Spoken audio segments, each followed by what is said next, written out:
Hey guys, so let's take a look at a great example of one of the most distinctive weapons in all of world history, I would say, the pipe tomahawk. It's a Native American weapon, of course, but it was also a culturally very important item, used for a variety of purposes. So let's take a look at this one in detail. First, just to give you an idea of the size, you'll see me holding it. Absolutely gorgeous haft. You get a fair amount of variety in pipe tomahawks. This is on the higher end of craftsmanship, I would say. This one has an oblong haft, which I would really like that. That kind of thing always feels much more natural in the hand. These were prestige items, so look at almost everyone in this photo holding one proudly. Look at the size of some of those blades. These were in fact weapons, despite having a hollow, haft. Think about that. Sounds a little crazy, but it did work.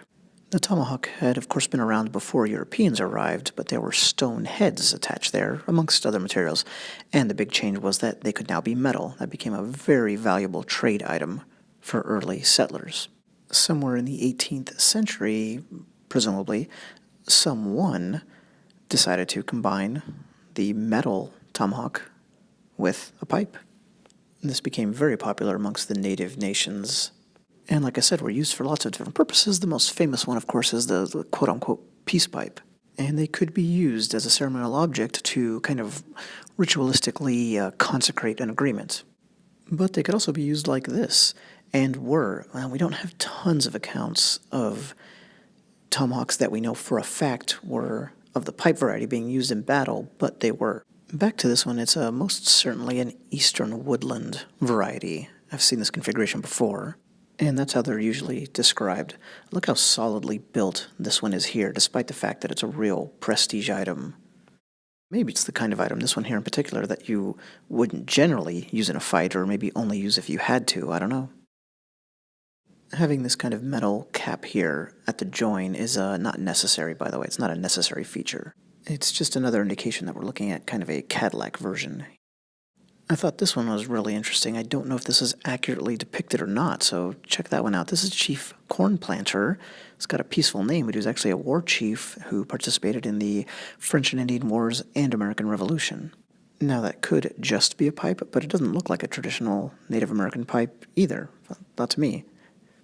And it seems to have a spear point of some kind jutting out, kind of like a spontoon tomahawk, a little bit. Anyway, there's the stem. And yeah, look at the amount of decoration on this one. You can also see the signs of use. I don't know about like actual combat use, but just the wear and tear with the cracks. It was not uncommon at all to have to get a new haft for your pipe tomahawk over the years. Kind of a common repair. So yeah, this one is pretty awesome. Let's check out the actual iron up close. Looks like an excavated Viking axe head or something, doesn't it?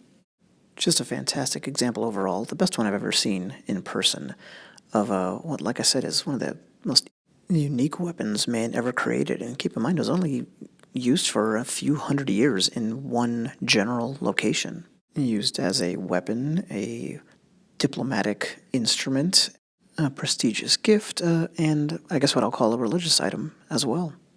Thanks, as always.